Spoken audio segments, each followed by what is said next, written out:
Penganiayaan David direncanakan.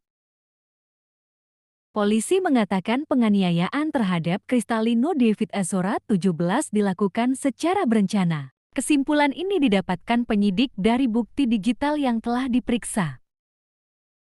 Kami melihat di sini bahwa dari bukti digital, ini ada perencanaan sejak awal, kata Direskrimum Polda Metro Jaya Kombes Hengki Haryadi dalam jumpa pers di kantornya, Kamis 2 Maret 2023. Dia mengatakan fakta-fakta tersebut didapatkan setelah polisi memeriksa riwayat percakapan tersangka di WhatsApp, video perekaman terjadinya penganiayaan, hingga rekaman CCTV di sekitar lokasi. Selain itu, polisi meminta keterangan dari saksi-saksi yang mengetahui peristiwa tersebut. Pada saat mulai menelepon XL, kemudian bertemu SL, kemudian pada saat dalam mobil bertiga ada mensrea, ujar dia.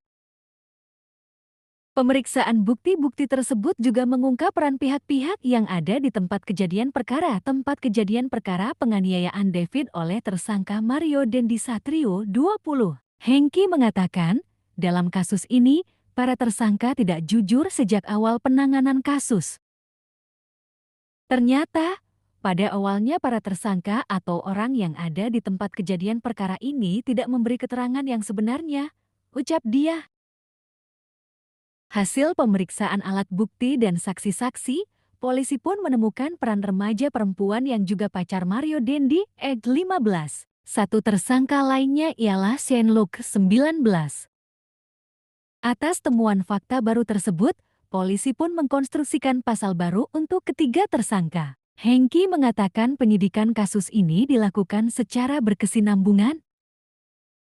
Terhadap tersangka Mario Dendi kini disangkakan pasal 355 ayat 1 KUHP, subsidiar pasal 354 ayat 1 KUHP, lebih subsidiar 353 ayat 2 KUHP, lebih subsidiar 351 ayat 2 KUHP dan atau 76 Cijunto 80 Undang-Undang Perlindungan Anak. Mario yang sebelumnya terancam penjara 5 tahun, kini ancaman sanksi penjaranya menjadi maksimal 12 tahun.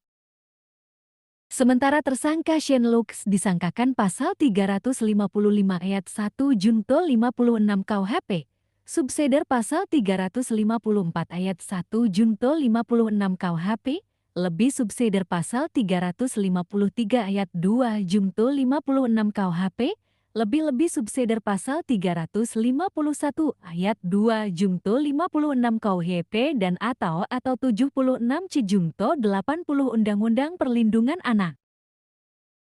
Sedangkan Ek disangkakan pasal 76 Cijunto 80 Undang-Undang Perlindungan Anak dan atau 355 ayat 1 Junto 56 KUHP, subsidiar 354 ayat 1 Junto 56 KUHP, lebih subsidiar 353 ayat 2 Junto 56 KUHP, lebih subsidiar 351 ayat 2 Junto 56 KUHP.